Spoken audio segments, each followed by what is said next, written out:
Hello, my name is Jill Randall, and I'm the Big Game Migration Coordinator for the Wyoming Game and Fish Department. I am presenting this information on Wyoming's wildlife crossing prioritization process on behalf of myself and Scott Gamo, who is the Environmental Services Manager for the Wyoming Department of Transportation. In 2017, Wyoming Department of Transportation and the Wyoming Game and Fish Department co-hosted the Wyoming Wildlife and Roadways Summit. Over 130 people attended the conference, including state and federal agencies, NGOs, state and county representatives, and of course other interested stakeholders. During the 2 days of the conference, attendees engaged in breakout groups that identified 240 problem areas throughout the state, as well as potential solutions for reducing wildlife collisions in those areas. This summit had several objectives. The first was really to formally kick off an increase in collaboration and communication between WYDOT and Game and Fish in the different districts of responsibility throughout the state. In some places this was already occurring, but in many cases this summit was a way to formally bring all the right players to the table. An additional objective was to prioritize issues and solutions at both the district and statewide level, which I will talk in more detail about in a few minutes. The next objective was to build support for outside funding for these projects developed at the summit. Some funding partners attended, but the summit also provided a great foundation and justification that appealed to other funders. Next, the summit brought some of the latest science and research to the attendees in order to generate science-based solutions. There were several presentations that communicated a wide variety of the latest information to attendees. Lastly, the summit organizers really wanted to improve outreach and education regarding wildlife vehicle collisions in order to improve wildlife and motorist safety throughout the state. As I mentioned in the summit objectives, and to fall in line with the overall theme for this session of presentations, I want to go in more detail about the prioritization process we used after the summit to evaluate the 240 projects identified in the locally based breakout groups. After the summit, a subset of the organizations formed the Wyoming Wildlife Roadways Initiative Implementation Team. That's a mouthful, so we're going to go with Implementation Team for short.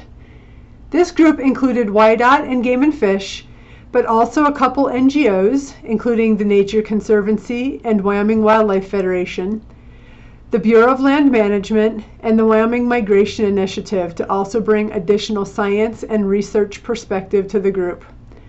The first thing the implementation team did was to take the list of 240 projects and send them back to the local WYDOT and Game and Fish personnel responsible for each project area to provide additional feedback and evaluation for the implementation team.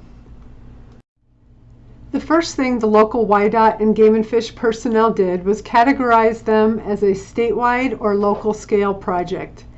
The projects categorized as statewide were either more complex or had a greater price tag to implement.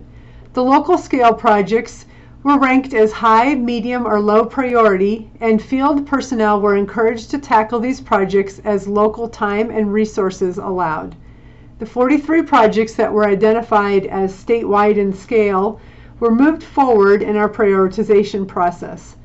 We felt like it was important to tackle these statewide scale projects in an organized way so we were not competing against ourselves for limited funding and planning resources. In a state as large as Wyoming, had we not prioritized our projects, it could have easily created a situation where we had a large number of partially funded projects, but not enough resources to complete any of them. The subgroup that moved forward with the detailed ranking of statewide projects used the theme of safety to score projects. And by safety, the group meant both human safety and wildlife safety. I will talk about these two categories in more detail next. We used both existing data and professional opinion to develop a score for each project. The human safety score was generated using a cost per crash basis. We have good collision data in the state, which was analyzed as collisions by species within each project area. When we applied a standard dollar amount per crash for each of these different species, we were able to get a total cost of crashes at each project site. For example, the cost of a vehicle hitting a moose is significantly more than a pronghorn, so those values were reflected for each project area. Also, the standard cost included both the values for human injury and vehicle damages. Once the values were generated, they were broke out into moderate, high, and very high categories across all projects in the top 43 list. On the other side of the equation, the ecological score reflected several different values for wildlife in the project areas. This score was a compilation of several factors and eventually ranked projects as moderate, high, or very high categories. Habitat type included factors such as migration corridor, winter range, or other habitats. For those herds where game and fish placed increased conservation value, such as those with a decreasing population, they were given a higher priority. Also, those herds with unique migrations or herd characteristics were given a higher priority. Lastly, priority was increased for those projects that could reduce a barrier effect from a roadway and increase access to additional seasonal habitats through implementing a project. This step focuses on identifying the locations with the greatest problem or need for a solution, based on human safety and ecological or wildlife considerations. Human safety and ecological considerations are each weighed equally. In this step, we consider areas or stretches of highway as a whole. Each area under consideration gets a priority rating for human safety, with moderate getting a score of 1, high has a score of 2, and very high with a score of 3, and a similar priority rating for ecological considerations. These ratings are combined to identify the areas with the greatest problem. This slide has a graphic representation of how the scores from the human safety and ecological scores mesh together to get an overall score for the project.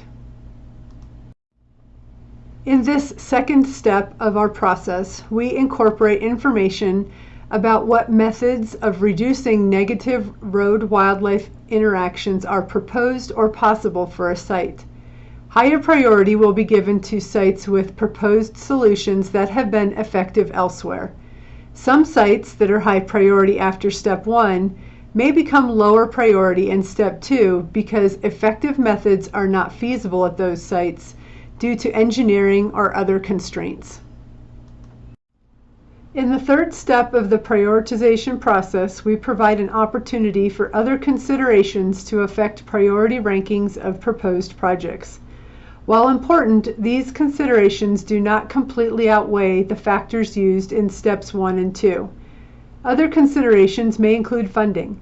If funding becomes available for a project, it may become higher priority.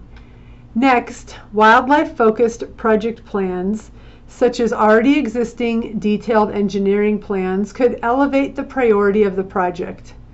Lastly, if there is already a highway rebuild opportunity as part of the statewide transportation improvement program, projects along that road may become higher priority.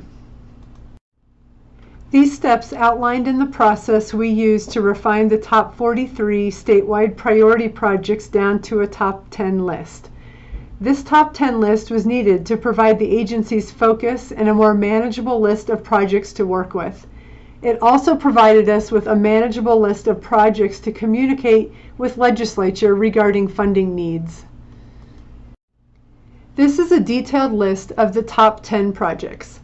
These projects target mule deer, pronghorn, elk, and bighorn sheep wildlife herds, and include a variety of solutions, including over and underpasses in many cases. Those solutions include some steep price tags associated with implementing the identified solution at these locations. The individual projects on this list range from $1 million to $40 million, while the total estimated cost for these 10 projects is in the range of $197 to $256 million. Wyoming has one of these projects under contract to start implementation next spring, 2 projects with significant planning completed and currently engaged in fundraising, and 2 more projects with preliminary planning underway. As a follow-up to the 2017 summit, NGOs led an effort to organize a 2021 Wyoming Wildlife and Roadways Summit, which was held virtually. The goals of the summit were to re-engage the same players as in 2017 and energize collaborative project development. There was opportunity to share success stories and lessons learned, as well as share science developed since the previous summit. An additional component of this summit included a fundraising breakout group who worked to develop solutions to the funding needs to implement more of these projects. In summary, I believe it's important to reiterate this was a collaborative process from the very beginning. We felt it was very important to consider both human and wildlife factors in development of the top 10 list that is being used by the decision makers in each agency as we move forward into implementation of more wildlife crossing projects across the state. Thank you very much for your interest in the process we used in Wyoming to prioritize wildlife crossing projects.